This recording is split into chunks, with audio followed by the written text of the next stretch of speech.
மனிதனுக்கு தெரிந்தெடுக்கிற காரியங்கள் இல்லை. மனிதனை மண்ணினாலே தேவன் உருவாக்கினாலும் அவனை தேவனுடைய சாயலாக உருவாக்கினார். மனிதன் நித்திய ஜீவனுக்கு பாத்திரவானாய், பரலோகத்துக்கு பாத்திரவானாய், பங்குள்ளவனாய்த்தான் இருந்தான். பிசாசு மனுஷனுக்குள்ள பாவத்தை கொண்டு வந்தான். மனுஷனுக்குள்ள பாவத்தை கொண்டு வந்தது யாரு? பிசாசு. ஏவாளை வஞ்சித்து புசிக்க கூடாது என்று சொல்லப்பட்ட அந்த கனியை பிடுங்கி சாப்பிட வைத்து அவர்களை பாவம் செய்ய வைத்தான். இப்போ பார்த்தீங்கன்னா இப்பயும் தெரிந்தெடுப்பு கிடையாது. முதல்ல பரலோகம், இப்போ பாவம் வந்துவிட்டபடினால நரகம்.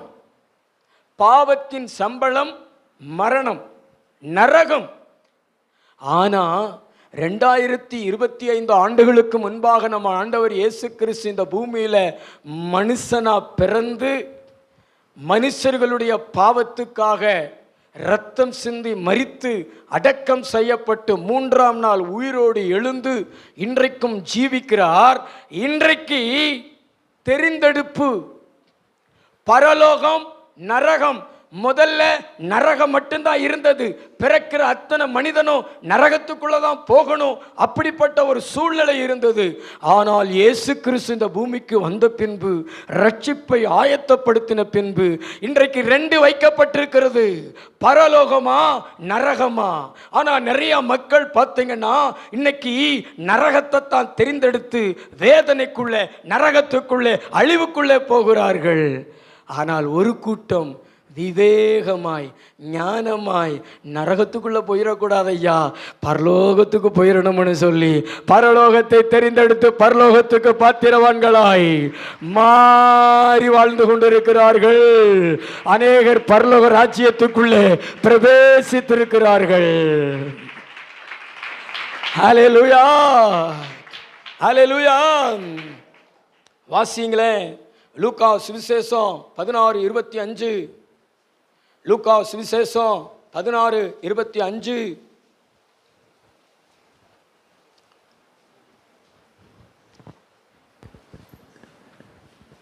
லூக்கா சுவிசேஷம் 16. அதற்கு ஆபிரகாம், மகனே நீ பூமியிலே உயிரோடு இருக்கும் காலத்தில் உன் நன்மைகளை அனுபவித்தாய். லாசருவும் அப்படியே தீமைகளை அனுபவித்தான். அதை நினைத்துக்கொள். இப்பொழுது அவன் தேற்றப்படுகிறான். நீயோ வேதனைப்படுகிறாய். ஹல்லேலூயா. பிரதர், நான் சொல்லுகிறதை நன்றாக கவனிங்கள். நரகத்தில் போய், பாதாளத்துக்குள்ள போய், வேதனையில் போய் நீங்கள் புலம்பக்கூடாது என்று சொல்லி பரிசுத்த ஆவியானவர் இப்போ உங்கள்கிட்ட பேசுகிறார். இப்போ நம்ம வாசித்த அந்த வசனம் யார் சொன்னது அப்படின்னா ஆபிரகாம். யாரிடத்துல சொல்கிறாரு தெரியுமா? இந்த பூமியில் ஐஸ்வர்யவனாக வாழ்ந்தவன், சம்பீரமாய் வாழ்ந்தவன், கம்பீரமாய் வாழ்ந்தவன், ரத்தாம்பரம் வஸ்திரம் உடுத்தினவன், சுகபோகமாய் வாழ்ந்தவன், இந்த உலகத்தில் தன்னுடைய நன்மைகளை அனுபவித்தவன், அவன் மரித்து போயிட்டான். அவனுடைய வீட்டுக்கு வாசல் அருகே ஒரு ஏழை, அவனுடைய பேர் லாசர். அவனுக்கு சாப்பிட்றதுக்கு கூட உணவில்லை. இவங்க வீட்டில் இருந்து ஏதாவது கொண்டு வந்து போட்டாங்கன்னா அதை சாப்பிட்றதுக்கு ஆசை உள்ளவனாய், உடலில் பருக்கள் நிறைந்தவனாய், சில நேரங்களிலே நாய்கள் அவனுடைய பருக்களை நக்கிட்டு அந்த மாதிரி கஷ்டத்தில் இருந்த ஒரு மனுஷன். ஆனால் அவன் விசுவாச வாழ்க்கை வாழ்ந்தான். அதனால தான் வேதத்தில் அவன் ஆபிரகாமனுடைய மடியிலே கொண்டு போய் விடப்பட்டான் என்று வேதம் சொல்லுகிறது. ஏன்னா ஆபிரகாம் விசுவாசிகளின் தகப்பன். அப்போ ஆபிரகாமை போல இந்த பூமியில் தேவனை விசுவாசித்து வாழ்ந்திருக்கிறான். அதனால்தான் அவன் மரித்த பின்பு அவன் ஆபிரகாமனுடைய மடியிலே கொண்டு போய் விட்டார்கள். ஆனால் இந்த மனுஷன் ஐஸ்வர்யவான், பூமியில் சம்பீரமாய் வாழ்ந்தான், சுகபோகமாக வாழ்ந்தான். விசுவாசமா வாழல. இவன் ஒரு நாள் மரித்தான். இவன் வேதனையில கொண்டு போய் விடப்பட்டான், பாதாளத்துல கொண்டு போய் விடப்பட்டான், அக்கினியில கொண்டு போய் விடப்பட்டான். பிரதர், உலகத்துல பிறக்கிறது எல்லாருக்கும் ஒன்று போல இருக்கலாம், ஆனா போய் சேருகிற இடம் வேற வேற. அதை நம்ம மனசுல வைத்துக் கொள்ள வேண்டும். இந்த ஐஸ்வர்யவான் அவ்வளவு சம்பீரமா, அவ்வளவு கம்பீரமாய் வாழ்ந்தான். ஆனால் கடவுளை நம்பலை, கடவுளை தேடலை, கடவுளை விசுவாசிக்கலை. ஆனால் இந்த ஏழை லாசரு விசுவாசமாய் வாழ்ந்தான். பரலோகத்தில் ஆபிரகாமின் மடியில் கொண்டு போய் விடப்பட்டான். இந்த நரகத்திலிருந்து, இந்த பாதாளத்தில் இருந்து ஆபிரகாமை பார்த்து இவன் கூப்பிடுறான், என் தகப்பனாகிய ஆபிரகாமே, உம்முடைய மடியில் உட்கார்ந்து இருக்கிறது என் வீட்டுக்கு முன்னாடி இருந்த அந்த லாசர் தானே. என் நாவு உள்ள இழுக்குது, ஒரு சொட்டு தண்ணி கிடைக்கல. என்ன கிடைக்கல தம்பி? கம்மா நிறைய தண்ணி, ஆனால் ஒரு சொட்டு தண்ணி என்ன செய்யலை, கிடைக்கல. யாருக்கு கிடைக்கல? அந்த ஐஸ்வர்யவானுக்கு கிடைக்கல. அவன் கேட்குறான், அந்த லாசர்வை தண்ணியில் தொட்டு என் நாவை குளிர பண்ணுங்க அப்படி சொல்கிறான். அப்போ தான் அவர் சொல்கிறாரு, நீ பூமியில் இருக்கும் பொழுது நன்மைகளை அனுபவிச்ச, ஆனால் இந்த லாசரு கஷ்டங்களை அனுபவிச்சான். இன்னைக்கு அவன் தேற்றப்படுறான். ஆபிரகாம் மடியில் ஒரு குழந்தை தேற்றப்படுறது மாதிரி இன்னைக்கு அவன் தேற்றப்படுறான். ஆனால் நீயோ வேதனை அனுபவிக்கிறேன்னு சொன்னார். ஆவியானவர் இன்னைக்கு உங்களை பார்த்து சொல்கிறாரு, நீ இந்த பூமியில் எதை தெரிந்தெடுக்கிறையோ அதை வச்சு தான் பரலோகம் நரகம். பரலோகத்துக்கு போகணும்னா அதற்குரியவைகளை தெரிந்தெடு, பாதாளத்துக்கு போகணும்னா அதை குறித்தவைகளை தெரிந்தெடு. இந்த ஐஸ்வர்யவனை பார்த்து சொல்றாரு, நீ தெரிந்தெடுத்ததப்பா, நீ தெரிந்தெடுத்ததுதான் ஒன்னு அந்த வேதனையில கொண்டு போய் விட்டுருக்கிறது, நீ தெரிந்தெடுத்தது தான் அந்த அழிவுல ஒன்ன கொண்டு போய் விட்டுருக்கிறதுன்னு சொல்லி இன்னைக்கு ஆவியானவர் உங்களை பார்த்து சொல்றாரு, நீங்கள் தெரிந்தெடுக்கிறதை சரியானதை தெரிந்தெடுங்க.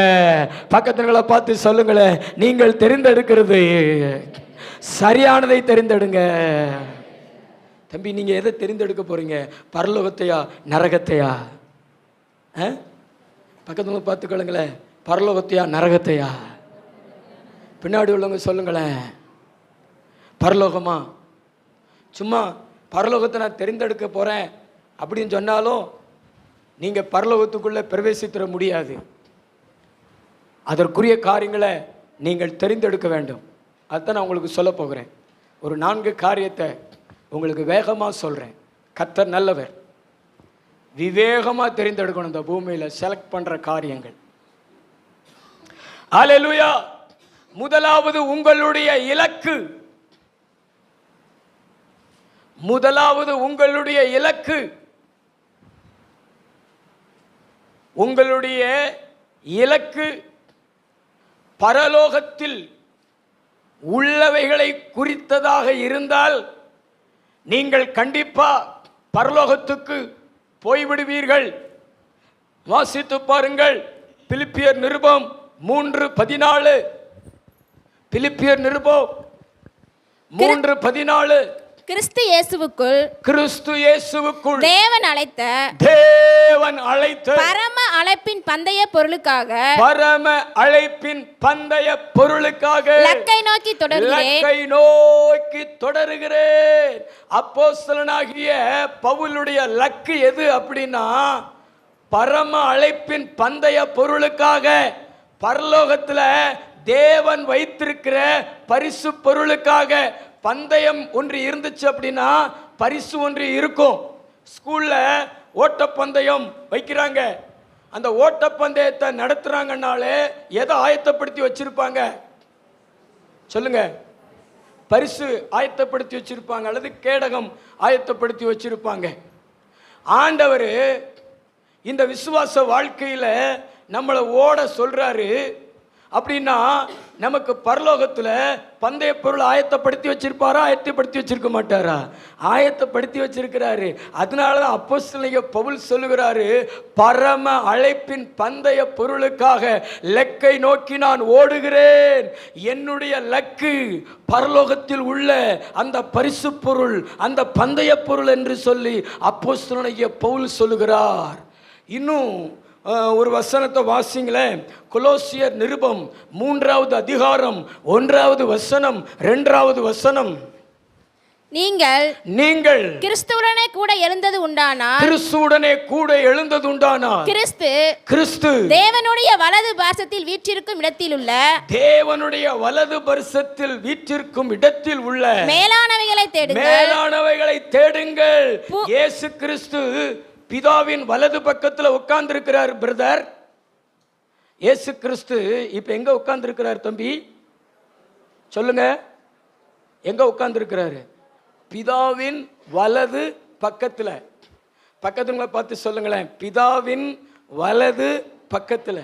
பின்னாடி உள்ளவங்க சொல்லுங்களேன், பிதாவின் வலது பக்கத்துல. இயேசு உட்கார்ந்து இருக்கிற இடத்துல என்னமும் இருக்கிறதா?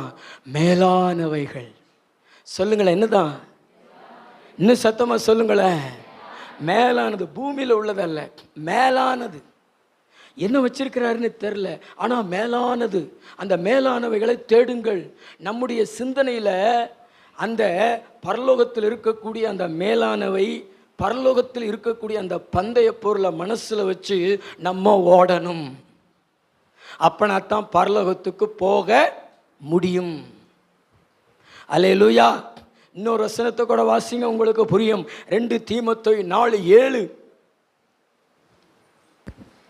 நல்ல போராட்டத்தை போராடினேன், நல்ல போராட்டத்தை போராடினேன், ஓட்டத்தை முடித்தேன், விசுவாசத்தை காத்துக்கொண்டேன். இது முதல் எனக்கு நீதியின் கிரீடம் வைக்கப்பட்டிருக்கிறது. யார் சொல்றது? சொல்லுங்க சிஸ்டர், யார் சொல்றது? இதை யார் சொல்லுகிறது? தெரியலையா? தீமோத்தேயுவுக்கு யாரு நிருபம் எழுதுகிறது? சொல்லுங்க. நீங்க கண்ணை மூடிட்டு சொல்லலாம். 13 நிருபத்தை எழுதுனது யாரு? அப்போஸ்தலனாகிய பவுல். அதனால நீங்க குருட்டு மணிக்கு அடிச்சு விடலாம், அப்போஸ்தலனாகிய பவுல் கரெக்டாக தான் இருக்கும். அது உற்சாகம் ஒரு அல்லேலூயா சொல்லுங்களேன். தீமோத்தேயுக்கு எழுதும் பொழுது அப்போஸ்தலனாகிய பவுல் சொல்றார், அதாவது அவருடைய காலம் முடிஞ்சு தேவனுடைய ராஜ்யத்துக்குள்ள பிரவேசிக்க போறதுக்கு முன்னாடி இந்த நிருபத்தை எழுதுகிறாரு. நல்ல போராட்டத்தை போராடினேன், ஓட்டத்தை முடித்தேன், விசுவாசத்தை காத்துக்கொண்டேன். அதோட முடிக்காம எனக்கு பரலோகத்தில் நீதியின் கிரீடம் வைக்கப்பட்டிருக்கிறது. அல்லேலூயா. இதுதான் நம்முடைய லக்காக இருக்கணும். பூமியில் இருக்கக்கூடிய பணம், பதவி, இந்த பூமியில் இருக்கக்கூடிய பேர், புகழ், இது நம்முடைய லக்கா இருக்கக்கூடாது. இன்னைக்கு நிறைய பேருடைய லக்கு என்ன? நான் பெரிய பணக்காரன் ஆயிரணும், நான் பெரிய கோடீஸ்வரன் ஆயிரணும், நான் ஒரு பெரிய பதவியில் போய் உக்காந்துடணும். ஒன்று தெரியுமா உங்களுக்கு? நீங்கள் இந்த பூமியில் பெற்றுக்கொண்ட எதையுமே நீங்கள் போகும்பொழுது கொண்டு போக முடியாது. இந்த பூமிக்கு நீங்கள் எப்படி வந்தீங்களோ அப்படி தான் போவீங்க. பக்கத்தில் உங்களை பார்த்து, நீங்கள் போட்டிருக்கிற அந்த காதில் இருக்கிற அந்த கம்மல் கூட போகாது, செயின் கூட போகாது, கழட்டிக்கிடுவாங்க. கழட்டி உங்களுக்கு உரிமைப்பட்டவங்க இடத்துல கொடுத்துருவாங்க. நீங்கள் இந்த பூமியில் மாளிகைகளை கட்டுங்களேன், போகும்பொழுது உங்கள் கூட அது கொண்டு போகாது. கல்லறை தோட்டத்தில் ஏழைகளும் அடக்கம் செய்யப்பட்டிருப்பாங்க, பணக்காரங்களையும் அடக்கம் செய்யப்பட்டிருப்பாங்க. அது மாதிரி பல்வேறு தரப்பட்ட மக்களையும் அடக்கம் செய்திருப்பாங்க. அங்கே போய் தான் நீங்கள் உங்கள் படுக்கையை போடணும். போகும்பொழுது ஒன்றும் கூட வராது. பக்கத்தில் பார்த்து சொல்லுங்களேன், உன் செயின், கை செயின் கூட வராது, பந்த பாசங்களும் கூட வராதே, சொத்து சுகங்களும் கூட வராதே. சொல்லுங்களேன், பட்டம் பதவிகளும் கூட வராது, பந்த பாசங்களும் கூட வராது. என்ன முறைச்சு பார்க்குறீங்க? உண்மையை தானே சொல்கிறேன். என்னோட சேர்ந்து பாடுங்களேன். பந்த பாசங்களும் கூட வராது, பட்டம் பதவிகளும் கூட வராது. பாடுங்களேன். பந்த பாசங்களும் கூட வராது, பட்டம் பதவிகளும் கூட வராது. நீ நம்பும் இயேசு உன்னோடு வருவா, நீ நம்பும் இயேசு உன்னோடு வருவா, பரலோகில் உன்னை சேர்த்து மகிழுவா. அல்லேலூயா. இது ஒரு புதிய பாடல். கைகளை ஒருத்தி சத்தம் ஒரு அல்லேலூயா சொல்லுங்களேன், அல்லேலூயா சொல்லுங்களேன். நீ வாழும் வாழ்க்கை அது கொஞ்ச காலந்தான், நீ வாழும் வாழ்க்கை ஒரு அஞ்சல் வாழ்க்கை தான். நீ வாழும் வாழ்க்கை அது கொஞ்ச காலந்தான், நீ வாழும் வாழ்க்கை அது அஞ்சல் வாழ்க்கை தான். மானிடரே மனம் திரும்பு, மன்னன் இயேசுவையே நீ நம்பு. பக்கத்தில் பார்த்து சொல்லல, மானிடரே மனம் திரும்பு, மன்னன் இயேசுவையே நீ நம்பு. நீ வாழும் வாழ்க்கை அது கொஞ்ச காலந்தான், நீ வாழும் வாழ்க்கை அது அஞ்சல் வாழ்க்கை தான். வாயை திறந்தாலே பாட்டாக தான் வரும். அல்லேலூயா. நல்ல கைத்தட்டி தேவனை மகிமைப்படுத்துங்களேன். கர்த்தர் பெரியவர். ஒரு ரகசியத்தை சொல்கிறேன். உன்னுடைய லக்கு பரலோகத்தில் இருக்கக்கூடியதை பெற்றுக்கொள்ளணும் அப்படிங்கிறதா இருக்கணும். அதை தெரிந்தெடுக்கணும். நீ பூமியில் உள்ளதை உன்னுடைய லக்கை வச்சு ஓடுனேன்னா உன் நிலைமை என்ன ஆகும்னு அப்போஸ்தலனாகிய பவுல் சொல்கிறாரு. பிலிப்பியர் 3:18-19.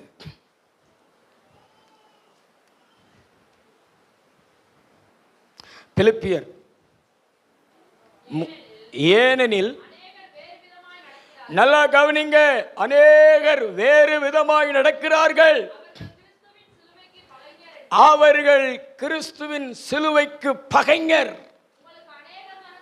உங்களுக்கு அநேகம் தரம் சொன்னேன், இப்பொழுது கண்ணீரோடும் சொல்லுகிறேன், அவர்களுடைய முடிவு அழிவு, அவர்களுடைய தேவன் வயிறு, அவர்களுடைய மகிமை, அவர்களுடைய லட்சையே.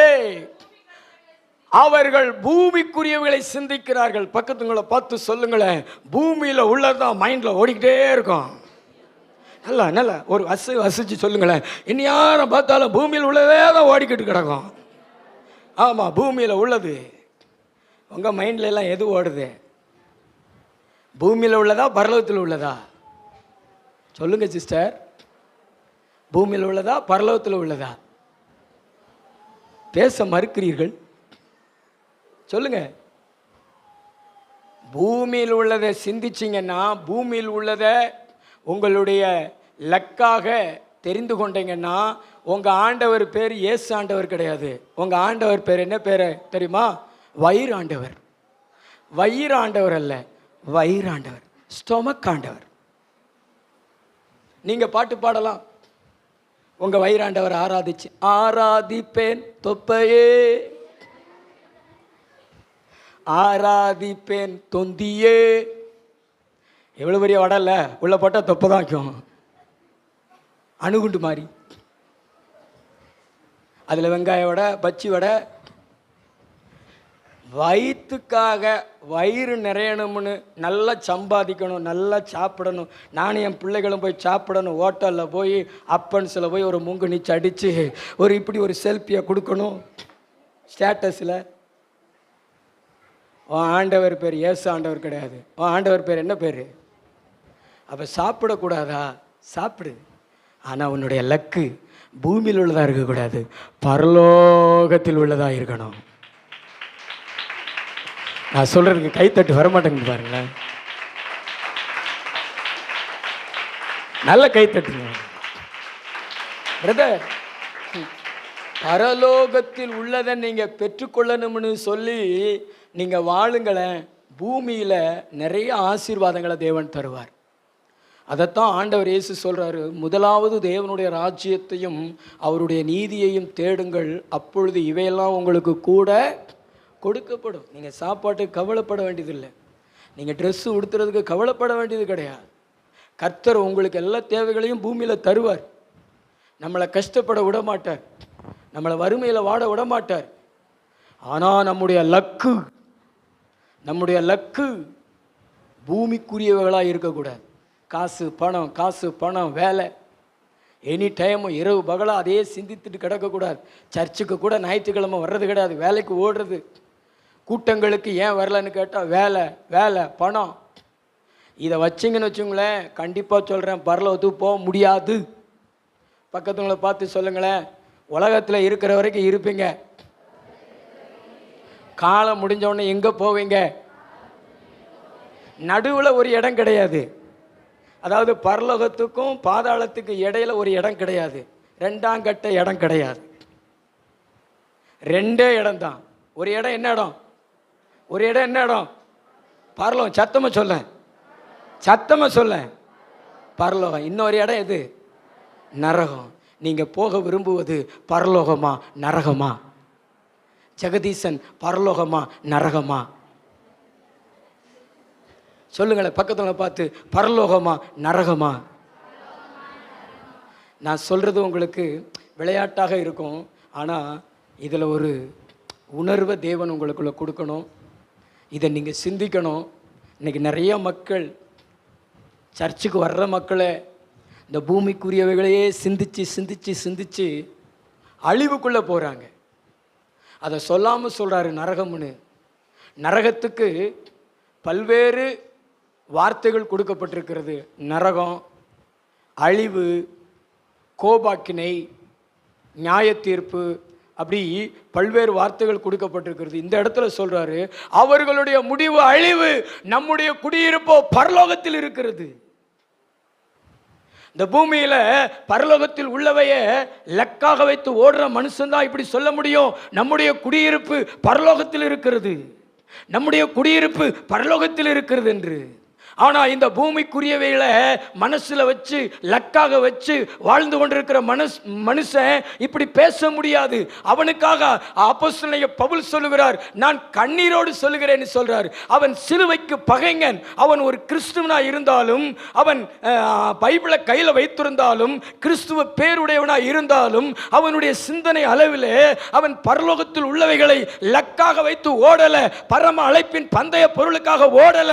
இந்த பூமியில் உள்ள அழிந்து போகிற அவைகளை மனசுல வச்சு லக்காக வச்சு ஓடுறான். இவன் எப்படி பரலோகத்துக்கு வர முடியும்? நம்ம எதை லக்காக வைக்கிறோமோ அந்த இடத்தை நோக்கி தானே நம்ம ஓட முடியும். இந்த பூமியில உள்ள ஒன்றை லக்காக வைத்து ஓடினோம்னா அங்க தானே போக முடியும். அல்லேலூயா சொல்லுங்களேன். இப்ப நான் இத லக்கா வச்சிருக்கிறேன், அந்த ஃபேனு, அதை லக்கா என் மனசுல வச்சிருந்தோம்னா நான் அதை பார்த்து தான் ஓடுவேன். ஆனா இதைய அந்த ஃபேனை ஏன் லக்காக வச்சு ஓடினோம்னா நான் அதை நோக்கில ஓடுவேன். இது பரலோகமாக இருந்தா நான் இதை நோக்கி ஓடுவேன், பூமிக்குரியதா இருந்தா அதை நான் லக்கா வச்சோம்னா இதை நோக்கி தான் ஓடுவேன். உன்னுடைய லக்கு சரியான லக்காக இருக்கணும். உன்னுடைய லக்கு எதாக இருக்கணும் அப்படின்னா, பரலோகத்தில் இருக்கக்கூடிய பந்தய பொருள், பரலோகத்தில் இருக்கக்கூடிய அந்த ஜீவ கிரீடம், பரலோகத்தில் தேவன் தரப்போகிற நீதியின் கிரீடம், பரலோகத்தில் தேவன் தரப்போகிற வாடாத கிரீடம், பரலோகத்தில் பிதாவின் வலது பக்கத்தில் இருக்கக்கூடிய மேலானவைகள். நம்பிக்கை இருந்துச்சு நல்ல ரெண்டு கைகளை தட்டி, தலைக்கு மேல கை தட்டி, அதுதான் கிறிஸ்தவ வாழ்க்கை, அதுக்கு தான் கிறிஸ்தவம். ஹல்லேலூயா, ஹல்லேலூயா. தம்பி தாவீது, எதை லக்கா வச்சிருக்கிற? பரலோகத்தில் உள்ளதையா பூமியில் உள்ளதையா? சொல்லு. பரலோகத்தில் உள்ளதை. இல்லைன்னா நீங்க தான் ஏமாந்து போவீங்க. இந்த பூமியில் சம்பீரமாக வாழ்ந்த அவன் ஒரு சொட்டு தண்ணீருக்காக ஏங்கினான். பிரதர், ஒரு சொட்டு தண்ணீருக்காக ஏங்கினான். அந்த லாசர் தண்ணீரில் நினைச்சு என் நாவை குளிர பண்ணட்டும்னு கேட்டான். ஆனால் ஆபிரகாம் சொல்லிட்டார், நீ நன்மைகளை அனுபவிச்சப்பா, பூமியில் இருக்கும்போது உன் நன்மைகளை அனுபவிச்ச, அவன் தீமைகளை அனுபவிச்சான், அவன் தேற்றப்படுறான், ஆனால் நீ வேதனைப்படுத்தப்படுற அப்படி சொல்கிறார். அப்படித்தான் பதில் வரும். இங்கே ஜபிக்காம நீ பாதாளத்தில் போய் நீ கூப்பிட்டு உன் ஜபத்துக்கு பதில் கிடைக்காது. ஆவியானவர் இன்னைக்கு பேசுகிற இந்த சத்தத்துக்கு செவி கொடு. பூமியில் உள்ளதையே தேடி தேடி அலையாத.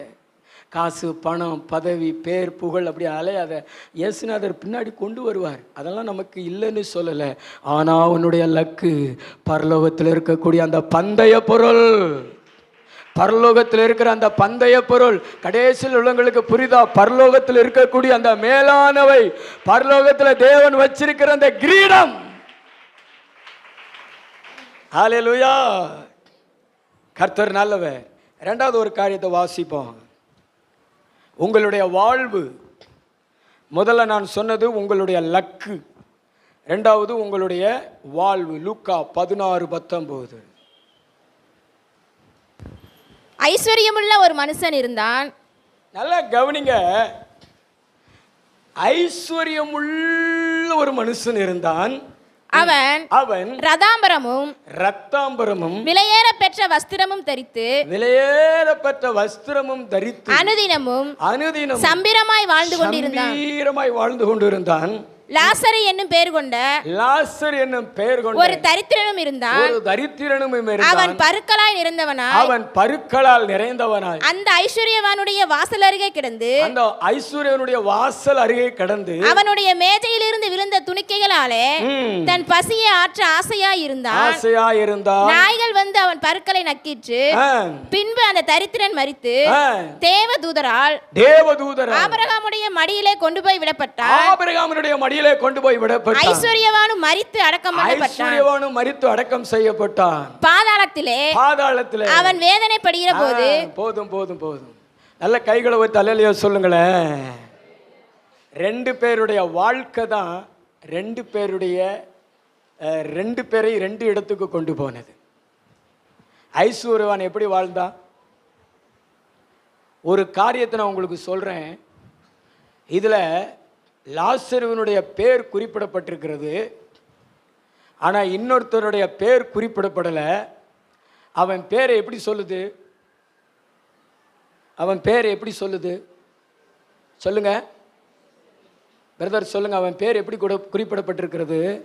ஐஸ்வர்யவான். அப்படின்னா அவன் வாழ்க்கையில் அவன் பேரையே எப்படி அழைப்பதற்கு அவன் ஒப்பு கொடுத்துருக்குறான் பாருங்களேன். இன்னைக்கு நிறைய பேர் அப்படித்தானே. என்னை யாரும் பிச்சைக்காரன்னு சொல்லிடக்கூடாது, பேரை சொல்லிடக்கூடாது, கோடீஸ்வரின்னு சொல்லணும், பணக்காரங்கன்னு சொல்லணும், அவங்களுக்கு என்ன குறை அப்படின்னு சொல்லணும். அப்படி விரும்பி தான் அதுக்காக இரவு பகலாக பிரயாசப்படுறாங்க. ஆனால் ஒன்று, இந்த பூமியில் நீங்கள் ஐஸ்வர்யவான் என்று அழைக்கப்பட்டாலும் அது பரலோகம் போவதற்கு உதவாது. இவன் இரவு பகலா அதுக்கு தான் உழைச்சிருக்கிறான். என்னை எல்லாரும் ஐஸ்வர்யவான் என்று சொல்லணும், இந்தியாவிலே ஒரு பெரிய பணக்காரன், உலக கோடீஸ்வரர்கள் பட்டியலில் 2வது இடம், அப்படியெல்லாம் சொல்லணும்னு நிறைய பேர் உழைப்பாங்க. வெறித்தனமாக வேலை செய்வாங்க, வெறித்தனமாக காசு பணம் சம்பாதிப்பாங்க. நீ உன் பேரை மாற்றினாலும் நீ போகிற இடத்த மாற்ற முடியாது.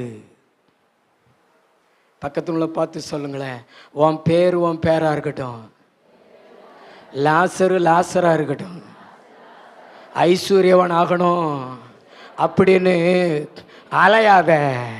கர்த்தர் உனக்கு கொடுத்த அந்த பேரு உனக்கு அடையாளமா மாறட்டும். நல்லா கைத்தட்டி ஆண்டவருக்கு நன்றி சொல்லுங்களேன்.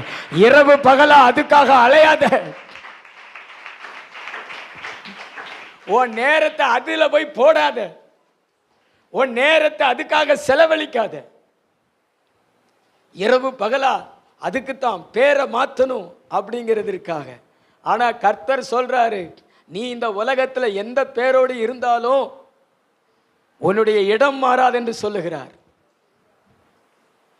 உன்னுடைய வாழ்க்கை அப்படிப்பட்ட ஒரு வாழ்க்கையா இருக்கக்கூடாது என்பதை கர்த்தர் இந்த நேரத்தில் நினைவுபடுத்துகிறார்.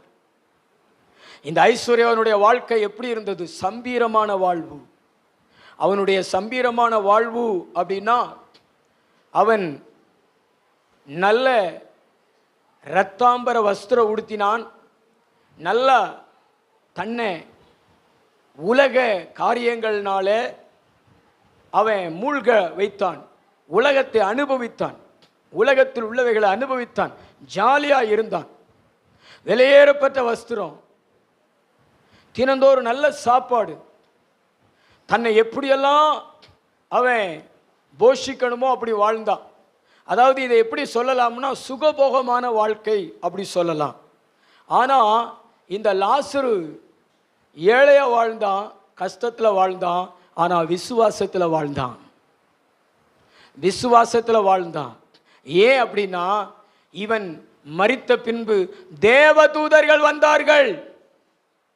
லாசரு மரித்த போது யார் வந்தது? தேவதூதர்கள் வந்தார்கள். தேவதூதர்கள் லாசரை எங்கே கொண்டு போய் விட்டார்கள்? ஆபிரகாமினுடைய மடியில கொண்டு போய் விட்டார்கள். பக்கத்துங்களை பார்த்து சொல்லுங்களேன், விசுவாசிகளாய் வாழ்கிறவர்கள் இந்த பூமியில விசுவாச வாழ்க்கை வாழ்கிறவர்கள் பரலோகத்தில் விசுவாசிகளின் தகப்பன் ஆபிரகாமினுடைய மடியில கொண்டு போய் விடப்படுவார்கள். விசுவாசியா இல்லாதவர்கள் அங்கே போக முடியாது. விசுவாசிகளுடைய வாழ்க்கை தான் விசுவாசிகளுடைய தகப்பனுடைய மடியில கொண்டு போய் வாழ முடியும், அங்கே தேற்றப்பட முடியும். அங்கே தேற்றப்பட்டது இந்த லாசரு. கர்த்தர் நமக்கு சொல்லுகிற வார்த்தை என்ன அப்படின்னா, இந்த பூமியில சுகபோகமா வாழாத, விசுவாசமா வாழு, விசுவாச வாழ்வு வாழு. பக்கத்துங்களை பார்த்து சொல்லுங்களேன், சுகபோகமா வாழாத. நல்லா கையை பிடிச்சி சொல்லுங்களேன், சுகபோகமா வாழாத. வெளியேறப்பட்ட வஸ்திரம், ரத்தாம்பர வஸ்திரம், நல்ல சாப்பாடு, நல்ல தூக்கம், நல்ல பங்களா, நல்ல காரு, கடைசியில் நரகத்துக்கு போ ஜோருன்னு என்ன செஞ்சிடும்? அனுப்பி விட்டுரும். ஜெபம் பண்ண நேரம் இருக்காது, பைபிள் படிக்க நேரம் இருக்காது. காசு இருக்கு, சர்ச்சுக்கு வர நேரம் இருக்காது. காசு இருக்கு, காசு இருக்கு. விசுவாச வாழ்க்கை வாழ்றவன் ஜெபம் பண்ணுவான், பைபிள் படிப்பான், ஆண்டவரை தேடுவான், ஆண்டவருக்கு கொடுப்பான், ஆண்டவரோடு வாழ்வான். அவன் ஐஸ்வர்யவனாக இருந்தாலும் அவன் ஏழையாக இருந்தாலும் யோபு மாதிரி ஆண்டவர் எனக்கு கொடுத்தாருன்னு சொல்லி ஆண்டவருக்கு பயந்து ஆண்டவரை மகிமைப்படுத்தி ஆண்டவரை தேடி வாழ்வான். யோபுட்டெல்லாம் பணம் இருந்தது தான் செஞ்சிச்சு. ஆனால் அதிகாலை பிரதர், அதிகாலை 5 மணிக்கெல்லாம் எந்திரிச்சு 10 பிள்ளைகளுக்கும் பலிப்பிடம் கட்டி 10 பிள்ளைகளுக்கு 10 காளைகளை செலுத்தி என்னுடைய பிள்ளைகள் இருதயத்தில் உம்மை தூசித்திருப்பார்கள் என்றால் அதை மன்னித்தருளும் என்று சொல்லி அதிகாலையில் ஜெபிக்கிறவன் யோபு. ஆனால் அவனுக்கு இருந்த ஒட்டகங்கள், அவனுக்கு இருந்த கழுதைகள், அவனுக்கு இருந்த ஏறு மாடுகள், அவனுக்கு இருந்த ஆடுகள் பார்த்தீங்கன்னா திரள் 7000 ஆடுகள், 3000 ஒட்டகங்கள், 500 கழுதைகள், 500 ஏறு மாடுகள், திரளான வேலைக்காரங்க வேலைக்காரிகள். இத்தனை பேர் இருந்தும் அதிகாலையில் எந்திரிச்சு ஆண்டவரை ஆராதிச்சான்னா அவன் வாழ்ந்த வாழ்க்கை விசுவாச வாழ்க்கை. அல்லேலூயா. நல்ல கைத்தட்டி ஆண்டவருக்கு நன்றி சொல்லுங்க. நீங்க எப்படி வாழ்றீங்க? சம்பீரமா வாழ்றீங்களா, விசுவாசமா வாழ்றீங்களா? பணம் இருக்குதோ இல்லையோ அது பிரச்சனை கிடையாது. ஆனால் நீங்கள் வாழ்கிற வாழ்க்கையை பொறுத்து தான் நீங்கள் விசுவாச வாழ்க்கை வாழ்கிறீங்களா அல்லது சம்பீரமாக வாழ்கிறீங்களான்னு நம்ம கண்டுகொள்ள முடியும். ஜெபம் பண்ணுறது கிடையாது, வேத வாசிக்கிறது கிடையாது, கர்த்தருக்கு கொடுக்கறது கிடையாது. ஆனால் நல்லா அமுக்கிறது, வாய்க்குள்ள என்ன செய்யறது? நல்லா அமுக்கிறது. ஞாயிற்றுக்கிழமை ஆயிடுச்சுன்னா 3 பிராணிகள் உள்ள அமுக்கிறது. ஊரும் பிராணி, அடுத்து பறக்கும் பிராணி, அடுத்து நடமாடும் பிராணி, அப்படி சொல்லிட்டு சாயந்தரம் வரைக்கும் அமுக்கு. மறுநாள் வெளியேற்றுகிற காலம். அப்படித்தானே? உற்சாகம் ஒரு அல்லையா சொல்லுங்களேன். சுகபோகமாய் வாழுகிறவள் உயிரோடு செத்தவள் என்று பைபிளில் போட்டிருக்கிறது. அதுக்காக நாங்கள் இது சாப்பிடக்கூடாதாப்பா சார், சாப்பிடு. ஆனால் உன் விசுவாசத்தை என்னைக்கு வித்துறாத, உன் விசுவாசத்தை என்னைக்கு விட்டு கொடுக்காத, உன் விசுவாசத்தில் வெற்றி பெற்று கொண்டே இரு. உன்கிட்ட இருக்கிற காசு பணத்தை வச்சு கர்த்தரை மறுதளிக்காத. உன்கிட்ட இருக்கிற காசு பணத்தை வச்சு கர்த்தரை விட்டு பின்வாங்காத. உன் கை நிறைய காசு இருந்தால் அதை கர்த்தருக்கு கொண்டு வந்து பலி செலுத்தி அதை கர்த்தருக்கு கொண்டு வந்து கொடுத்து சபையில் உன்னுடைய காரியங்கள் உயர்ந்திருக்கும்படியாய் பார்த்துக்கொள். இன்னைக்கு நிறைய மக்களுடைய வாழ்க்கை எப்படி இருக்குது அப்படின்னா, ஆலயத்திலிருந்து நிறைய பெறணும், ஆனால் ஆலயத்திற்கு ஆண்டவருக்கு கொடுக்கணும் அப்படிங்கிற மனசு இருக்காது. எல்லாரை விட உன் அரிக்கட்டு உயர்ந்திருக்கட்டும், எல்லாரை விட உன் அரிக்கட்டு மேலே இருக்கட்டும். யோசேப்பு கூட பிறந்த சகோதரர்கள் 11 பேருடைய அரிக்கட்டுகளும் சமமாக இருந்துச்சு. ஆனால் யோசேப்பினுடைய அரிக்கட்டு மட்டும் உயர்ந்திருந்தது. அதனால தான் கர்த்தர் யோசேப்பை எகிப்து தேசத்தின் அதிபதியாக மாற்றினாரே. உன்னுடைய கொடுத்தலும் எல்லாரை விடையும் சிறந்ததாக இருக்கட்டும், உயர்ந்ததாக இருக்கட்டும். சபைக்கு ஏதாவது செய்யணும் அப்படின்னு ஒரு அறிவிப்பு வந்த உடனே முதலாவது எந்திரிச்சு வந்து நின்று கர்த்தருக்கு கொடுத்து, நான் விசுவாசமுள்ள பெண், நான் விசுவாசமுள்ள ஸ்திரீ என்பதை காண்பீங்க. ஹலோ, ஆவியானவர் பேசுகிறார், அவன் கூட தான் பேசுகிறார் ஆவியானவர். சம்பீரமாக வாழாத, விசுவாசமாக வாழு. பக்கத்துங்களை பார்த்து சொல்லுங்களேன், சம்பீரமாக வாழாத, விசுவாசமாக வாழு. உனக்கே போட்டுக்கிட்டு இருந்தேனா அது சம்பீரமாக வாழ்கிறது. ஆனால் கர்த்தருக்கு கொடுக்குறேனா அது விசுவாசமாயும் வாழ்கிறது. நல்ல கைத்தட்டி ஆண்டவருக்கு நன்றி சொல்லுங்களேன். நீங்கள் தெரிந்தெடுக்கிற அந்த வாழ்க்கை எந்த வாழ்க்கை, நீங்க செலக்ட் பண்ணுகிற அந்த வாழ்க்கை எந்த வாழ்க்கை? இன்னைக்கு நிறைய பேர் சம்பீரமான வாழ்க்கையை தான் தெரிந்தெடுக்கிறாங்க. இன்னைக்கு உங்களுக்கு தெரியாது, ஆனா நீ உன் சரீரத்தை விட்டு ஒரு நாள் பிரியும் பொழுது அன்னைக்கு தான் உனக்கு தெரியும். ஐயோ, என்னை அழைத்து கொண்டு போக தேவ தூதர்கள் இல்லையே, என்னை அழைத்து கொண்டு போய் விடுகிறதற்கு தேவ தூதர்கள் இல்லையே, ஆபிரகாமினுடைய மடி இல்லையே, நான் இந்த பாதாளத்தில் கொண்டு போய் விடப்பட்டிருக்கிறேனே, இங்க நெருப்பு இருக்கிறது, இங்கு வேதனை இருக்கிறது, குடிக்க ஒரு சொட்டு தண்ணீர் கூட இல்லையே அப்படின்னு நீங்க புலம்புவீங்க. அங்க போய் புலம்பி உங்களுக்கு பிரயோஜனம் இல்லை. கர்த்தர் இன்னைக்கு சொல்லுகிற வார்த்தையை மனசுல பதித்து சம்பீரமான வாழ்க்கையை தூக்கி குப்பையில போடு. தேவன் மேல விசுவாசம் உள்ள வாழ்க்கைக்கு உன்னை ஒப்பு கொடுத்து, தானியேல் போல, சாத்ராக் மேசாக் ஆபேத்நேகோ போல, வேதாகமத்தில் உள்ள பரிசுத்தவான்கள் போல விசுவாசமா வாழு. ஜெபம் பண்ணு, ஆண்டவரோடு நடு, ஆண்டவருடைய வார்த்தையை கேளு, ஆண்டவருக்கு கொடு, ஆண்டவருக்கு ஊழியம் செய்ய, உன் விசுவாசத்தை வெளிப்படுத்தி கொண்டே இரு. நான் சொல்றத நம்புனீங்கன்னா நல்ல தலைக்கு மேல கை தட்டி தேவனை மகிமைப்படுத்தி இருப்பீங்களே.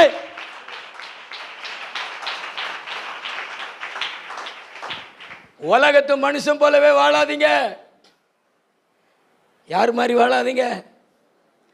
உலகத்து மனுஷன் போல வாழாதீங்க. அவன் காலையில ஜெபம் பண்ண மாட்டான், ஜெப கூட்டங்களுக்கு வர மாட்டான், பைபிள் படிக்க மாட்டான், அவன் வாயில இயேசுவின் நாமம் கூட வராது,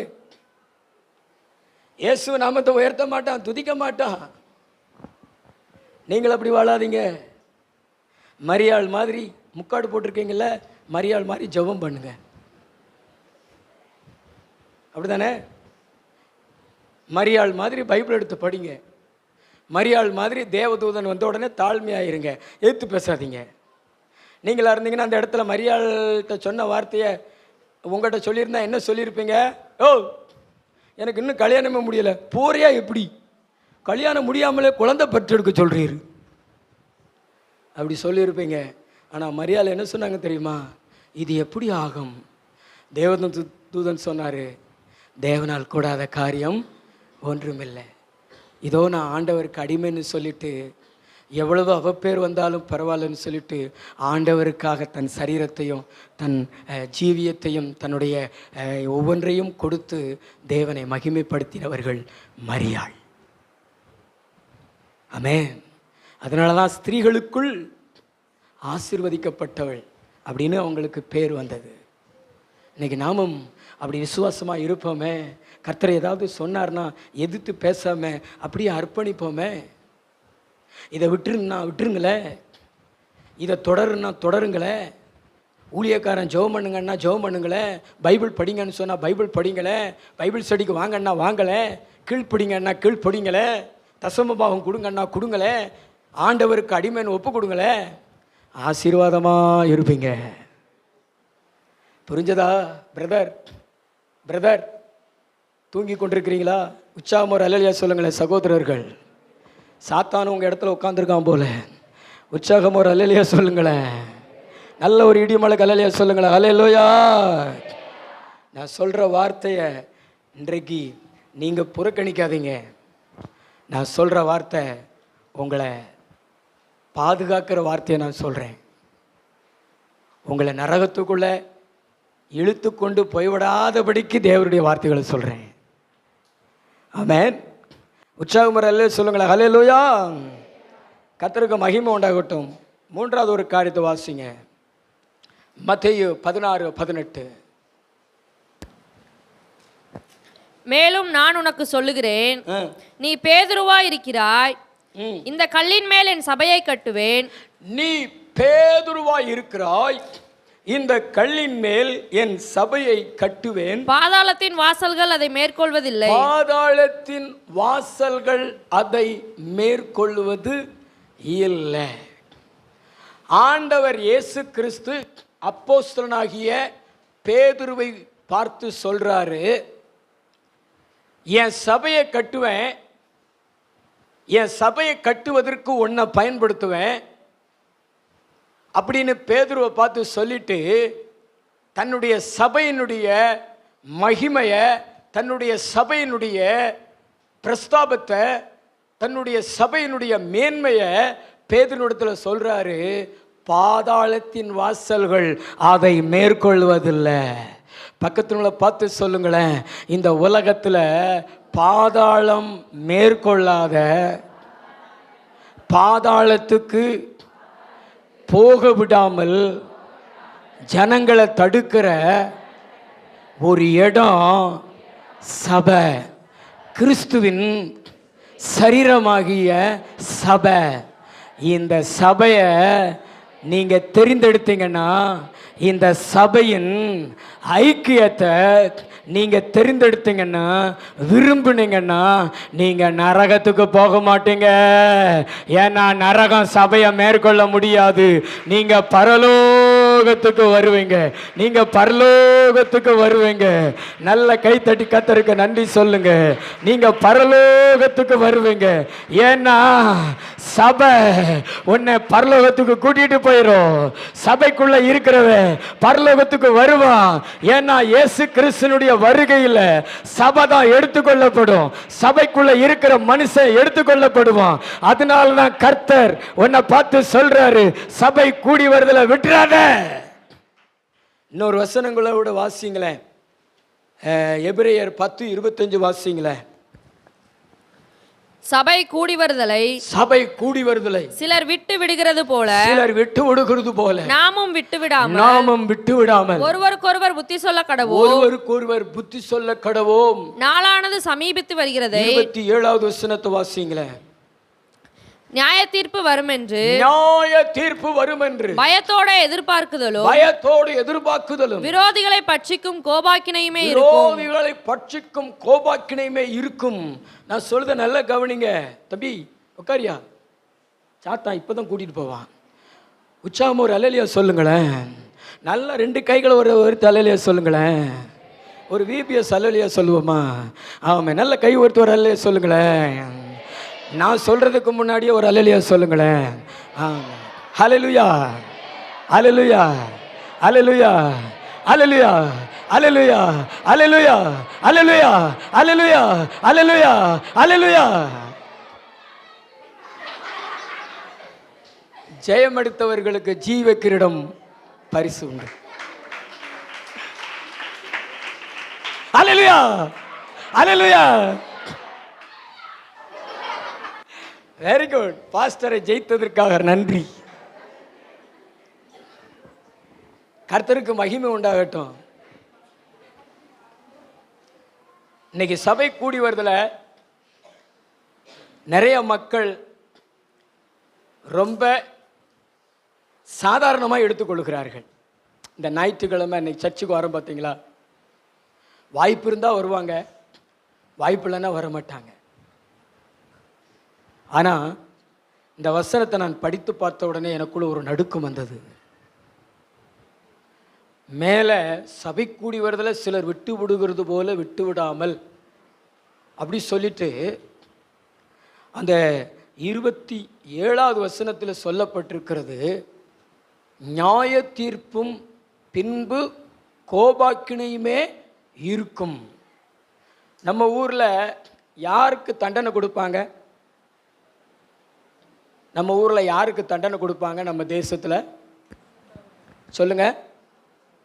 இப்போ ஒரு ஆள் கொலை செஞ்சிட்டாரு, போலீஸ் ஸ்டேஷனில் போய் சரண்டர் ஆகுறாரு. உடனே அவரை கூட்டிகிட்டு போய் வேலூர் ஜெயிலையோ அல்லது மதுரை மத்திய ஜெயிலையோ கொண்டு போய் போட்டுருவாங்களா? சொல்லுங்க. என்ன செய்வாங்க? விசாரணை செய்வாங்க. அதுக்கடுத்து சொல்லுங்க, தீர்ப்பு வரும். தீர்ப்பு. அந்த தீர்ப்புல நீதிபதி அவர்கள் இவர் கொலை குற்றம் செய்தபடினாலே இவருக்கு ஆயுள் தண்டனை கொடுக்கிறோம் அப்படின்னு நியாய தீர்ப்பு கொடுத்த பின்புதான் தண்டனை கொடுப்பாங்க.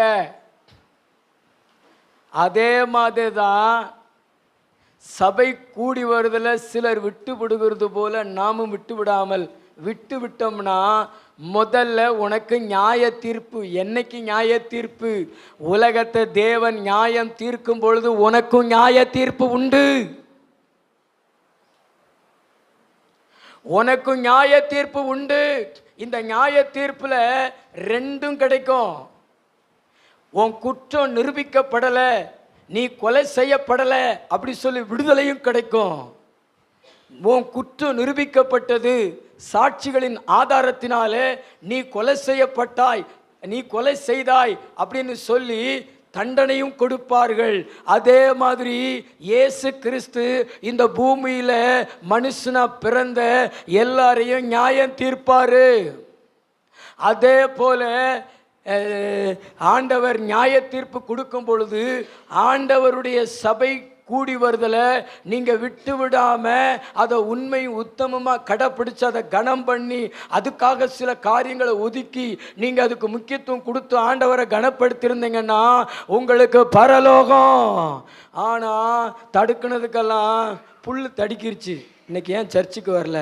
ரோட்டில் நடந்து போனேன்னா பாஸ்டர், ஒரு புல் கிடந்துச்சா அப்படியே விழுந்துட்டேன், அதான் வர முடியலை. உன் ஆண்டர் எங்கே சொல்லுவார் தெரியுமா? போ நரகத்துக்கு போ, போ பாதாளத்துக்கு போ. அதுதான் கோபாக்கினை.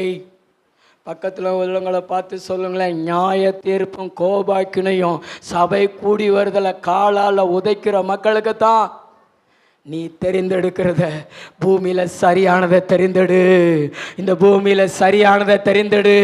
இந்த பூமியில் சரியானதை தெரிந்தெடு. கர்த்தர் உன்னை பார்த்து தான் பேசுறாரு. கர்த்தர் உன்னை பார்த்து தான் பேசுறாரு. கர்த்தர் உன்னை பார்த்து தான் பேசுறாரு. கர்த்தர் உன்னை பார்த்து தான் பேசுறாரு. பக்கத்தில் உங்களை பார்த்து சொல்லுங்களேன், கர்த்தர் உன்கிட்ட தான் பேசுறாரு. கர்த்தர் உன்கிட்ட தான் பேசுறாரு. நீ சமுதாயத்துக்கு முக்கியத்துவம் கொடுக்கிற, உறவினர்களுக்கு முக்கியத்துவம் கொடுக்கிற, நண்பர்களுக்கு முக்கியத்துவம் கொடுக்கிற.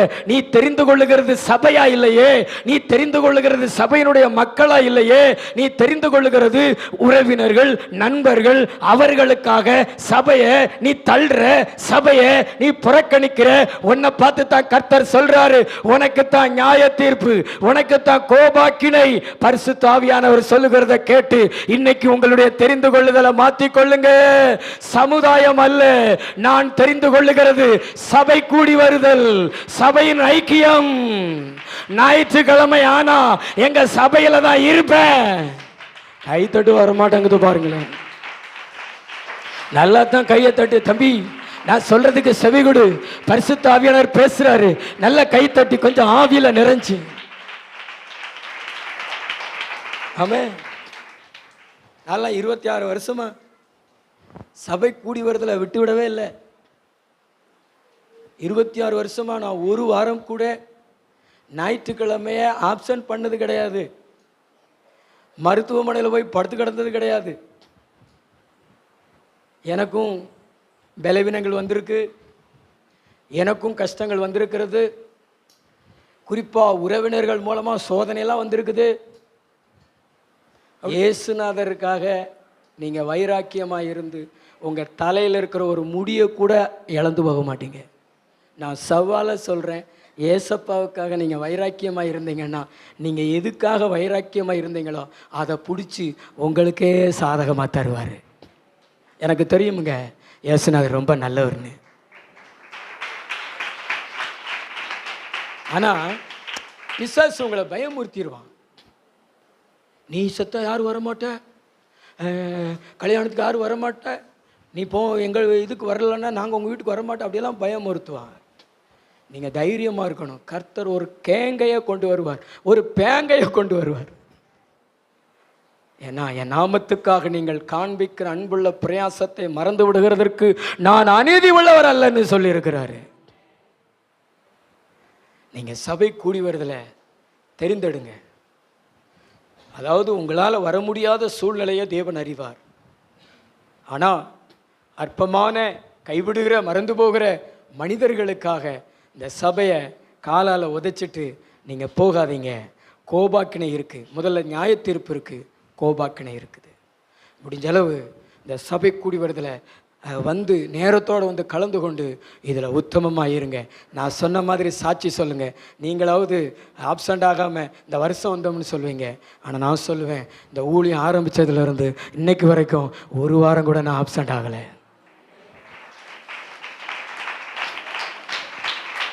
நான் என் ஆண்டவர்கிட்ட கேட்டிருக்கேன். என்ன கேட்டிருக்கேன் தெரியுமா? ஜெகதீசன் என்ன கேட்டிருக்கேன் தெரியுமா? நான் சாகிற வரைக்கும் இந்த வரம் கொடுங்க ஆண்டவர். என்ன ஞாயிற்றுக்கிழமை நான் உம்முடைய பாதத்திலே இருக்கணும். ஆண்டவர் என்னை கையை ஒடிச்சு காலை ஒடிச்சு ஊழியத்துக்கு அப்படியெல்லாம் கூப்பிடலை. நானா கேட்ட ஆண்டவரே நான் உம்முடைய ஊழியத்துக்கு வரவா. ஆண்டவர் எனக்கு தரிசனம் கொடுத்து ஊழியத்துக்கு கூப்பிட்டாரு, வா. நான் 26 வருஷமாக ஊழியம் செய்கிறேன். என்னோடு கூட இருந்து என் ஆண்டவர் பெரிய காரியங்களை செய்கிறார். ஹல்லேலூயா. நான் ஆசைப்பட்டேன். நான் ஒரு நாளும் பிரதர் ஊழியத்துக்கு வந்ததுக்காக நான் என் வாழ்க்கையில் வருத்தப்பட்டதே கிடையாது. என்னை வருத்தப்படுத்தினவங்க நிறைய பேர் உண்டு. ஆனால் ஊழியத்துக்கு வந்துட்டேனே, நோ, நான் இன்னும் வருத்தப்பட மாட்டேன். இன்னும் ஆசையாக செய்வேன், இன்னும் ஆசையாக செய்வேன், இன்னும் ஆசையாக செய்வேன். சாகும் வரையில் என் சரீரத்தில் என் உயிரை தேவன் வச்சிருக்கிற வரைக்கும் இது இயேசுவுக்காக இது கத்திக்கொண்டே இருக்கும். நல்ல கைத்தட்டி ஆண்டவருக்கு நன்றி சொல்லுவீங்களா? என்னோடு முடிந்து விடக்கூடாது என்பதற்காக என் பிள்ளைகளையும் ஊழியத்திற்கு எழுப்பி கொண்டிருக்கிறேன்.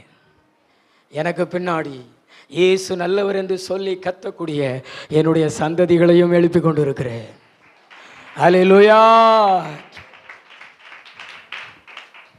ஆண்டவர் மேலே விசுவாசமாக இருங்க. இந்த சபையை நேசிங்க. பக்கத்தில் உள்ள பார்த்து சொல்லுங்களேன், சபையை அற்பமாக நினைக்காதீங்க, கேவலமாக நினைக்காதீங்க. ஏசப்பா ரத்தம் கொடுக்குற அளவுக்கு விலையேறப்பட்டது சபை. ஆனால் நீங்கள் துஷ்டி விட்டு கூட வர மாட்டீங்கல்ல, அப்படி தானே? சொந்தக்கார வீட்டுக்கு மாங்குன்னு போவீங்க. ஆனால் சபையில் வர்ற ஒரு மக்களுக்கு ஏதாவது ஒரு கஷ்டம் நஷ்டம்னா அதில் வந்து கலந்து கொள்கிறீங்களா? சொல்லுங்களேன். உங்கள் தாத்தாவும் அவங்க தாத்தாவும் கூட பிறந்திருப்பாங்க. அதுக்காக வேண்டி பார்த்தீங்கன்னா ஃபங்க்ஷனில் வாளி பறக்கும், சாம்பார் தெரிக்கும். ஆனால் விசுவாசி வீடுகளில் ஏதாவது ஒன்றுன்னா அவங்களுக்கு சொந்தக்காருங்க, இவங்களுக்கு சொந்தக்காருங்க. அப்போ நீங்கள் இயேசுவுக்கு சொந்தக்காரங்க கிடையாதா?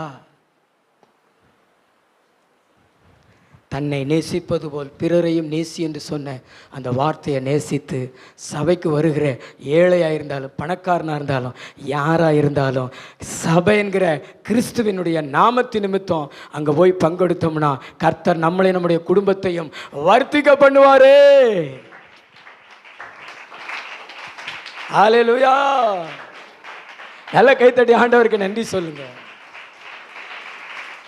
உங்களுக்காக நாங்கள் எவ்வளோ பிரயாசப்படுறோம், எவ்வளவு உழைக்கிறோம், எவ்வளவு ஜெபிக்கிறோம். இந்த 72 மணி நேரம் ஜெபம் யாருக்காக? யாருக்காக? யாருக்காக? இதை 4 தடவை சொன்னோம்னா வேற மாதிரி ஆயிரும். உங்களுக்காக, உங்கள் குடும்பத்திற்காக, உங்கள் பிள்ளைகளுக்காக நம்ம சபை நல்லா இருக்கணும்னு துடிச்சு ஜெபம் பண்ணிக்கிட்டு இருக்கிறோம். நல்லா இருப்பீங்க. நல்லாவே இருக்கிறீங்கல்ல, 72 நாளுக்கு மேலேயும் நீங்கள் நல்லா இருப்பீங்க. அல்லேலூயா. நல்ல கைத்தட்டி ஆண்டவருக்கு நன்றி சொல்லுங்க. வாலிபர்களுக்கெல்லாம் இல்லை போல, உங்களுக்கு தானே ஜெபம் பண்ணுறோம். நல்ல கைத்தட்டி ஆண்டவரை மகிமைப்படுத்துங்க. தம்பி நல்ல கைத்தட்டு, தாவீது இல்லைன்னா உன் பேர் என்கிட்ட கொடுத்துறப்பா. நல்ல கைத்தட்டுங்க, நல்ல தாவீது மாதிரி நல்ல கைத்தட்டுங்க, நல்ல கைத்தட்டி, நல்ல கைத்தட்டி.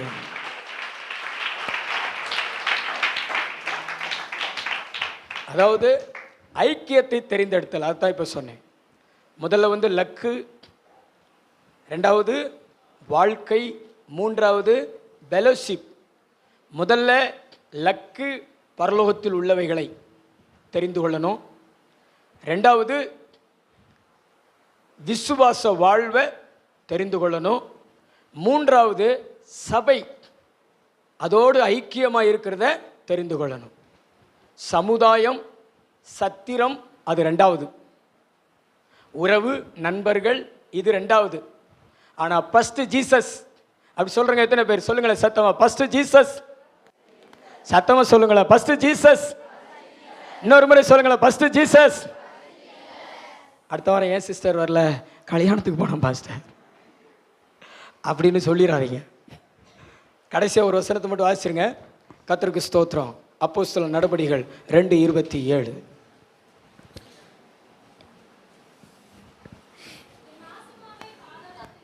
என் ஆத்துமாவை பாதாளத்தில் விட்டீர், உம்முடைய பரிசுத்தர் அழிவை காண வெட்டீர். அப்போஸ்தலனாகிய பேதுரு தாவீது சொன்ன சங்கீதத்தை வைத்து பிரசங்கிக்கிறார். முதல் பிரசங்கத்தில் பிரசங்கிக்கிறார். இயேசு கிறிஸ்துவினுடைய உயிர்த்தெழுதலை குறித்து சொல்லும்படி பிரசங்கிக்கிறார். இது தாவீது தன்னை குறித்து சொல்லல, தாவீது மரித்து அவருடைய கல்லறை இன்னும் நம்முடைய மத்தியில் இருக்கிறது என்று சொல்லிட்டு, இது இயேசு கிறிஸ்துவை குறித்து சொல்லுகிறதுன்னு சொல்லிட்டு, அவர் பரிசுத்தர், பரிசுத்தர் அழிவை காண மாட்டார். அவர் பரிசுத்தர் அழிவை காண மாட்டார். ஆவியானவர் சொல்றாரு, பாவம் செய்கிறவங்க தான் அழிவுக்குள்ள போவாங்க, நரகத்துக்குள்ள போவாங்க, பாதாளத்துக்குள்ள போவாங்க. பரிசுத்தமாய் வாழ்கிறவர்கள், பரிசுத்தத்தை தெரிந்து கொள்ளுகிறவர்கள் பரலோகத்துக்கு மேலே போவார்கள், இயேசுவோடு இருப்பார்கள். நான் பரிசுத்தர், ஆகையால் நீங்களும் பரிசுத்தராய் இருங்கள் என்று சொன்ன கர்த்தர் அவரோடு உங்களை வச்சிருப்பாரு. ஆவியானவர் உங்களை பார்த்து சொல்றாரு, நீ பாவத்தை தெரிந்து கொள்ளாதே, பரிசுத்தத்தை தெரிந்து கொள். பாவத்தை தெரிந்து கொள்ளாதே, பரிசுத்தத்தை தெரிந்து கொள். இன்னைக்கு நிறைய மக்கள் செலக்ட் பண்றது எது? இந்த தம்பிகள் இருக்காங்க பாத்தீங்களா, இப்பெல்லாம் ஒன்றும் தெரியாத பாப்பா மாதிரி இருப்பாங்க, ஒன்றும் தெரியாத குழந்தை மாதிரி இருப்பாங்க. தம்பி எந்திரியா, இப்ப தம்பி அங்கிட்ட திரும்பியா, உனக்கு வயசு எத்தனாவது? 10. இந்த பையனிடத்துல எந்த பாவமுமே கிடையாது. பீடி குடிப்பியா, தண்ணி அடிப்பியா, சரி யாருக்காவது லவ் லெட்டர் கொடுத்துருக்கியா? ஒன்றுமே தெரியாது. ஆனால் இந்த தம்பியை இன்னொரு 7 வருஷம் கழித்து இதே கேள்வியை கேட்டு பாருங்களேன். தம்பி இப்படியே பதில் சொல்லுவையா, அப்போ வேற மாதிரி சொல்லுவையா? இப்படியே சொல்லுவையா? இப்படியே சொன்னோம்னா நல்ல பையன். ஆனால் அன்னைக்கு நிறைய பேர் பார்த்தீங்கன்னா ஒரு 15 வயசு ஒரு 16 வயசு ஆன உடனே பரிசுத்தமாக இருக்கிறியா, பாவம் செய்கிறியா, தண்ணி அடிக்கிறியா, பீடி அடிக்கிறியா, செல்போன் பார்க்குறியா, இப்போ கூப்பிட்டு கேட்கட்டுமா? போய் உட்காந்துக்க, நாரி போயிடும்.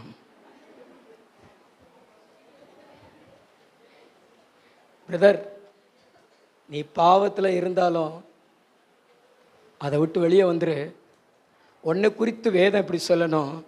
பரிசுத்தர் அழிவை காணப்பட்டார். பரிசுத்தர் நரகத்தை காண மாட்டார், பரிசுத்தர் பாதாளத்தை காண மாட்டார். அவர் சொல்றார், இயேசு கிறிஸ்து 3 நாட்கள் தான் பாதாளத்துக்குள்ளே இருந்தார், அதுக்கடுத்து வெளியே வந்துட்டார், அவர் உயிர் தெழுந்துட்டார். ஏன் அப்படின்னா அவர் பரிசுத்தர். அப்போ நீங்கள் பரிசுத்தமாக இருந்தீங்கன்னா நீங்கள் பாதாளத்துக்கே போக மாட்டீங்க. அவராது நமக்காக பாதாளத்துக்கு போனார். ஆனால் நம்ம பரிசுத்தமாக வாழ்ந்தோம்னா நம்மளை பாதாளத்துக்குள்ளே விடவே மாட்டார். அல்லேலூயா. நல்ல கைத்தட்டி ஆண்டவரை மகிமைப்படுத்துங்களேன். அதாவது பரிசுத்தம் என்பது என்ன என்பதை மட்டும் நான் உங்களுக்கு சொல்லி முடிச்சுறேன். பரிசுத்தம் என்பது என்ன, பாவம் என்பது என்ன? பரிசுத்தம் என்பது என்ன, பாவம் என்பது என்ன? நீங்கள் சொல்லுங்களேன் பிரதர். பரிசுத்தம் என்பது என்ன, பாவம் என்பது என்ன? நான் உங்களுக்கு மேலோட்டமாக சொல்கிறேன். ஆதாம் ஏவாள் பாவம் செய்தார்களே, அவங்க என்ன பாவம் செய்தார்கள்? ஆதாம் ஏவாள் பாவம் செய்தார்களே, என்ன பாவம் செய்தார்கள்? தேவன் புசிக்கக்கூடாது என்று சொல்லியிருந்த கனியை பிடுங்கி சாப்பிட்டாங்க. பிசாசு பிடுங்கி சாப்பிட வைத்தான். அதற்கு பிறகு அவர்கள் யாராய் மாறினார்கள்? பாவியானார்கள். அப்போ பாவம் என்பது என்ன அப்படின்னா, இந்த தேவனுடைய வார்த்தை இருக்குது பார்த்தீங்களா, இதை உங்கள் வாழ்க்கையில் மீறுகிறீர்கள். இந்த தேவனுடைய வார்த்தையில் நீங்கள் நிற்கலை, இந்த தேவனுடைய வார்த்தையை நீங்கள் கை கொள்ளலை, இந்த தேவனுடைய வார்த்தைக்கு நீங்கள் கீழ்ப்படியலை அப்படின்னா நீங்கள் பாவம் செய்கிறீங்கன்னு அர்த்தம். ஆனால் இந்த தேவனுடைய வார்த்தையை நீங்கள் படித்து இதில் சொல்லப்பட்டிருக்கிற காரியங்களையெல்லாம் உங்கள் குடும்ப வாழ்க்கையில், உங்கள் வாலிப வாழ்க்கையில், உங்களுடைய தொழிலில், உங்களுடைய வியாபாரத்தில், உங்களுடைய ஒவ்வொரு காரியத்தில், ஆவிக்குரிய வாழ்க்கையில் எல்லாத்துல நீங்கள் கை கொண்டீங்கன்னா நீங்கள் பரிசுத்தமாக இருக்கிறீங்கன்னு அர்த்தம். நான் சொன்னது புரிஞ்சதா உங்களுக்கு? எத்தனை பேருக்கு புரிஞ்சது? பக்கத்துல பார்த்து சொல்லுங்களேன், புரிஞ்சதா? புரிஞ்சதா? என்ன புரிஞ்சது? தேவனுடைய வார்த்தையை நம்ம என்ன செய்யணும்? கை கொள்ளணும். கை கொள்றீங்களா? கை கொண்டு பழகுங்க. பைபிளை தேவன் உங்கள் கையில் ஏன் கொடுத்துருக்குறாரு? பைபிளை உங்கள் கையில் ஏன் கொடுத்துருக்குறாரு?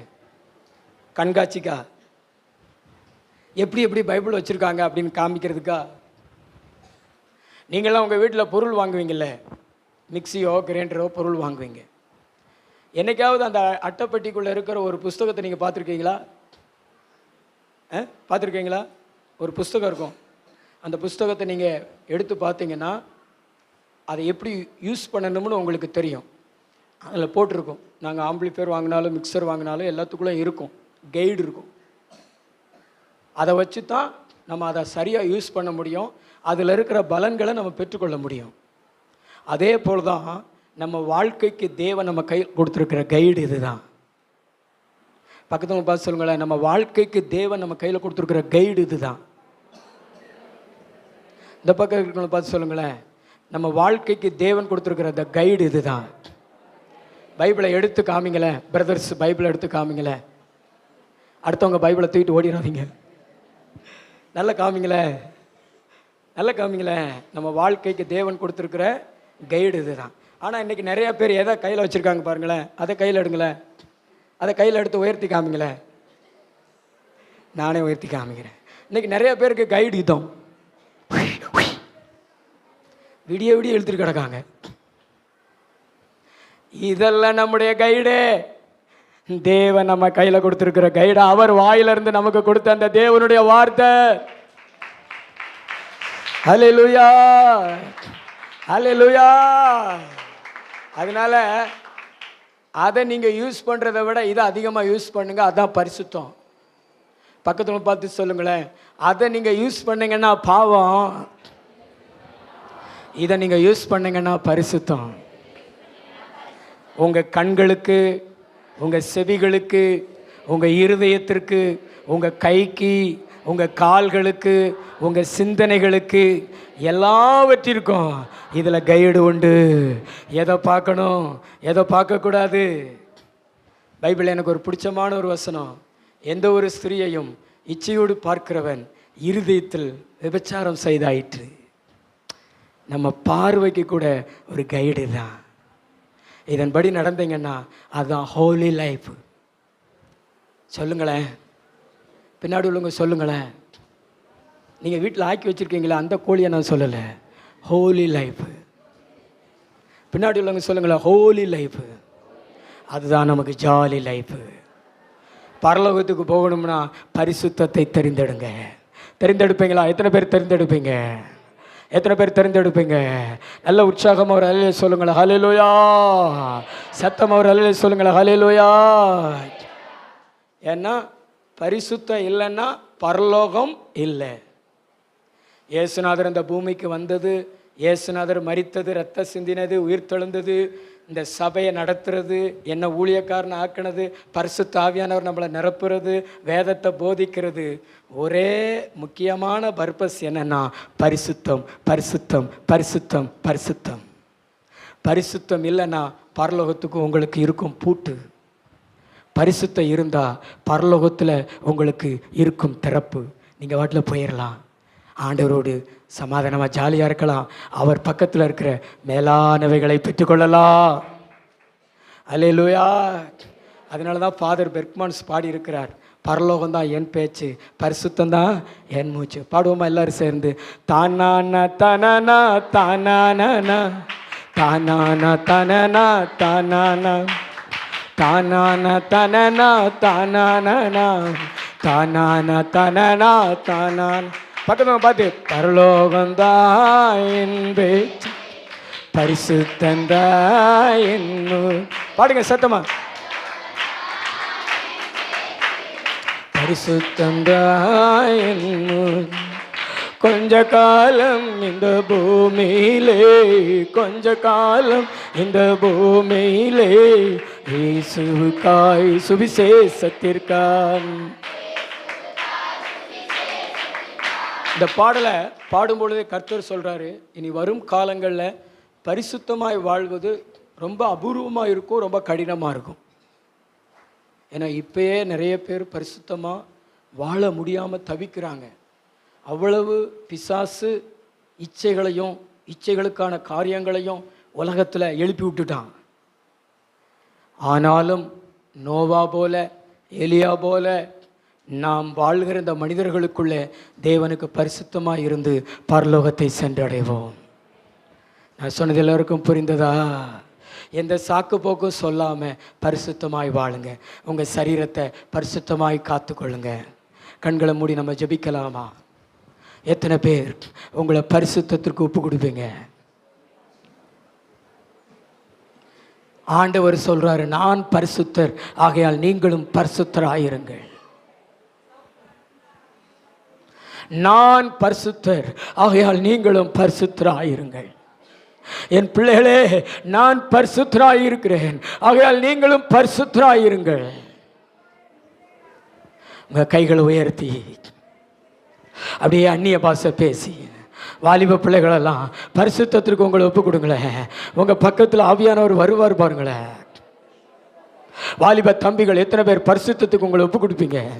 மதுபான அருந்த மாட்டேன், ஓ என் கைகளினால் மதுவை நான் தொடமாட்டேன், என் கைகளினால் இச்சைக்குரிய காரியங்களை தொடமாட்டேன், அருவருப்பான பாவங்களை நான் பார்க்க மாட்டேன், அருவருப்பான காட்சிகளை நான் பார்க்க மாட்டேன். நல்ல ரெண்டு கைகளை உயர்த்தி அந்நிய பாஷை பேசுங்களேன். பரிசுத்தப்படுத்துகிற ஆவியானவர் அநேகரை பரிசுத்தப்படுத்தி கொண்டு இருக்கிறார், அநேகர் மேலே இறங்கி கொண்டு இருக்கிறார். நீங்க பேச பேச பேச பேச பேச ஆவியானவர் பலமா இறங்குகிறார் பாருங்களேன். நல்ல அந்நிய பாஷை பேசுங்களேன், நல்ல அந்நிய பாஷை பேசுங்களேன், நல்ல ஆவியா நிறைஞ்சு பேசுங்களேன், நல்ல கைத்தட்டி பேசுங்களேன், கைத்தட்டி பேசுங்களேன். நீர் பரிசுத்தர், நீர் பரிசுத்தர், நீர் பரிசுத்தர் இயேசுவே, நீர் பரிசுத்தர், நீர் பரிசுத்தர், நீர் பரிசுத்தர் இயேசுப்பா, நீர் பரிசுத்தர் இயேசுப்பா, நீர் பரிசுத்தர். எல்லாரும் சொல்லுங்களேன், வாலிப பிள்ளைகள் சொல்லுங்களேன், பரிசுத்தர். நன்றி இயேசுப்பா, நீர் கொடுத்த வார்த்தைக்காய் நன்றி. நாங்கள் பரலோகத்தை தெரிந்து கொள்ள எங்களுடைய தெரிந்து கொள்ளுதல் விவாகமாக இருக்கட்டும் ஐயா. வந்த மக்கள் எல்லாரையும் ஆசீர்வதிங்க, உங்கள் ரத்த கோட்டைக்குள்ள மறைங்க, சாட்சியாக நிறுத்துங்க, மாலை ஜெபத்தை பொறுப்படுத்திக் கொள்ளுங்க. இந்த வாரம் முழுதும் கூட இருங்க. எங்கள் சபை மக்கள் மேலே இயேசுபாவுடைய ரத்தத்தை தெளிக்கிறோம். சமாதானமும் கிருபையும் பெருகட்டும். பலப்படுத்துங்க, காத்துக்கொள்ளுங்க. இயேசு கிறிஸ்துவின் மூலம் ஜெபிக்கிறோம் நல்ல பிதாவே.